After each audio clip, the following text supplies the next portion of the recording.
અમદાવાદમાં auto rickshaw ચાલકો સામે પોલીસ કાર્યવાહીનો મામલો હડતાળ સુધી હવે પહોંચી ગયો છે। પોલીસ દ્વારા રિક્ષા ચાલકોને કથિત રીતે ખોટી રીતે હેરાનગતિ કરવામાં આવતી હોવાના આક્ષેપ સાથે ઓટો રિક્ષા યુનિયને રાત્રે 12 વાગ્યાથી હડતાળની ચીમકી ઉચ્ચારી છે। ઉલ્લેખનીય છે કે રિક્ષા ચાલકોનો આરોપ છે કે પોલીસ પોતાના અધિકારોનો દુરુપયોગ કરીને તેમને ખોટી રીતે હેરાન પરેશાન કરી રહી છે। રિક્ષા યુનિયને પોલીસ કમિશનરને આવેદનપત્ર આપી અને જણાવ્યું છે કે રાજ્ય સરકારે ઓટો રિક્ષાને રોજગારના સાધન તરીકે માન્યતા આપવામાં આવી છે, તેમ છતાં પોલીસ દ્વારા એકતરફી કાર્યવાહી કરીને ટાર્ગેટ પૂરા કરવા માટે વાહનો જપ્ત કરવામાં આવે છે અને ખોટો દંડ ફટકારવામાં આવે છે।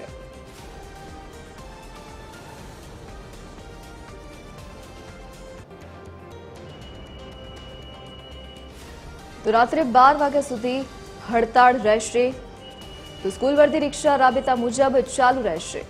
તો રિક્ષા ચાલકોએ હડતાળની ચીમકી ઉચ્ચારી છે।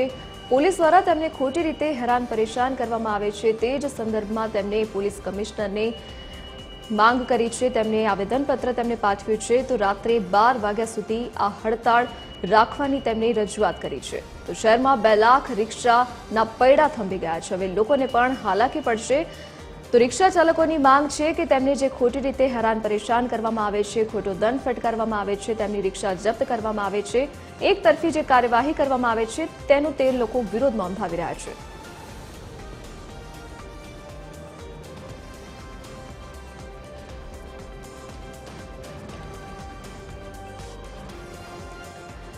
આપણી સાથે વિજય મકવાણા જોડાઈ ગયા છે ફોન લાઈન પર।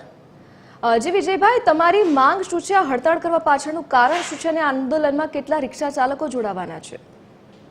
અમદાવાદ શહેરમાં 2 થી 2.5 લાખ રિક્ષા ચાલકો છે અને હાલમાં ખૂબ હેરાન પરેશાન છે, મુશ્કેલીમાં છે, તકલીફમાં છે। એમાં કારણ બતાવું તો સીપી સાહેબ દ્વારા જે જાહેરનામું બહાર પાડવામાં આવ્યું છે કે જેની અંદર જે રિક્ષા ડ્રાઈવરના ડોક્યુમેન્ટ કમ્પ્લીટ ના હોય, હમણાં 3-4 કિસ્સા એવા થઈ ગયા જેમાં ચોરી લૂંટફાટ ને આ બધું થયું છે।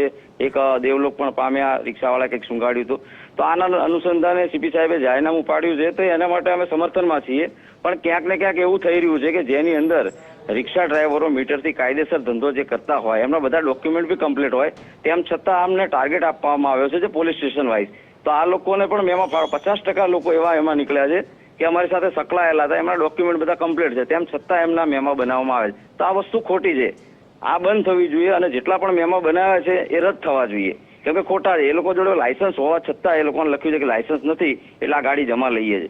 પછી ઘણા પેપર બી કમ્પ્લીટ હતા તો કે આના પેપર કમ્પ્લીટ નથી, પછી રિક્ષાની ટીકા સીટ પાછળ જે આવે છે એ લખાણ હોય તો છતાં એમણે લખ્યું છે કે આમાં નથી, અને મીટર ચાલુ હતું તેમ છતાં લખાય મીટર બંધ છે એમ કરીને એ લોકોને, અને એવી ટ્રીટમેન્ટ ખરાબ કરવામાં આવી છે। એનો અમારો સખત વિરોધ છે। ટ્રીટમેન્ટ એવી કે એક મોટો ગુનેગાર હોય, ચરસ ગાંજો અફીણ લઈને નીકળ્યો હોય રિક્ષામાં અને પકડી અને જેમ પોલીસ સ્ટેશન મૂકી દે, એવા મોટા ગુનેગારને પછી કે તમે જામીન લઈ આવો તો તમને છોડીએ, પછી કોર્ટે જવું પડશે। તો આ વસ્તુ તદ્દન વ્યાજબી નથી। આ જે વસ્તુ રહી માત્ર ને માત્ર રિક્ષા ચાલકો ઉપર કરે છે। કોઈ 2 વ્હીલર હોય કે 4 વ્હીલર હોય, મોટા ડમ્ફર ચાલે છે, આ BRTS MTS માં ઢગલાબંધ ખેંચો ખચ ભરેલા હોય છે પેસેન્જર, એમાં આજ દિન સુધી આવી કાર્યવાહી કરવામાં નથી આવી। એટલે અમારા સખત શબ્દોમાં આ વસ્તુને અમે વખોડીએ છીએ અને એની માટે જ આપણે હડતાલમાં જોડાયા છે। અમદાવાદ શહેરના અલગ અલગ વિવિધ સંગઠન સમિતિઓના આગેવાનો ભેગા થઈ ગઈકાલે 12 વાગે જ નક્કી કરવામાં આવ્યું હતું આ હડતાલનું એલાન તાત્કાલિક, અને સીપી સાહેબને આ બાબતે અમે લેટર પણ આપ્યો છે કે નિર્ણય જેમ બને તેમ જલ્દી લઈ લો, કે જેથી કરીને આગળ અમારા બીજા કાર્યક્રમ ના કરવા પડે। આની અંદર રિક્ષા ડ્રાઈવરો અને જાહેર જનતાના હિત માટે જેમ બને તેમ જલ્દી નિર્ણય લેવાનો એમને કીધું છે।